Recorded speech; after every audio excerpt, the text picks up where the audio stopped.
Salut les followers! 19 minutes. Savez-vous à quoi correspond ce temps? Non, c'est pas la durée de cette vidéo. Le temps qu'il reste avant les vacances, et je ne crois pas. Non, 19 minutes, c'est le temps consacré chaque jour par des adolescents français à la lecture plaisir. Hop, hop, hop, hop, hop, je vous entends les critiquer là. Mais et vous? Et nous? Est-ce qu'on fait vraiment mieux? En tout cas, moi, pas sûr. Et si on trouvait des techniques pour les inciter à lire, et en plus en français? Donc aujourd'hui, les tutos du FLE, épisode 30. À vos marques, prêts, lisez!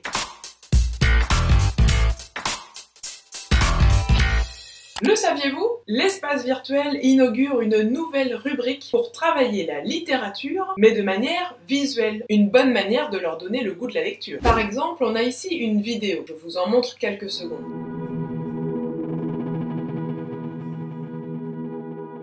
Avant tout, on remarque la voie ferrée qui s'est taillée à coups de dynamite, un passage à travers le paysage. Puis, soudain, on aperçoit les hangars de la fabrique.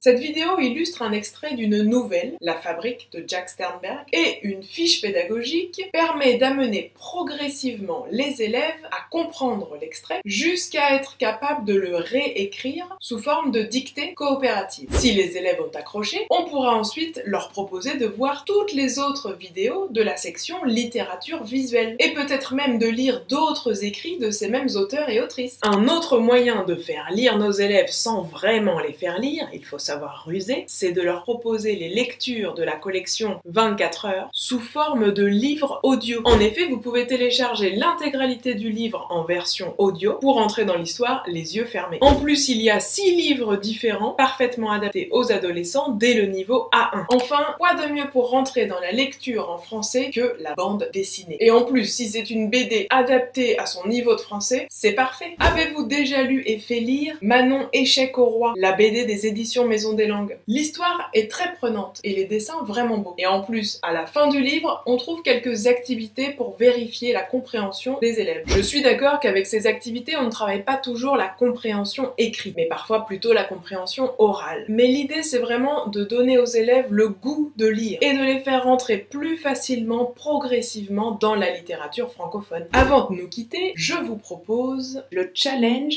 du prof de FLE. Et vous, quelle astuce avez-vous trouvé pour faire lire vos élèves en français? Écrivez-le dans les commentaires. Voilà, c'est terminé. Si ça vous a plu, partagez, likez, commentez, abonnez-vous et rendez-vous très prochainement pour une nouvelle vidéo. En attendant, n'hésitez pas à découvrir la nouvelle section littérature visuelle sur l'espace virtuel. Tous les liens sont dans la description de la vidéo.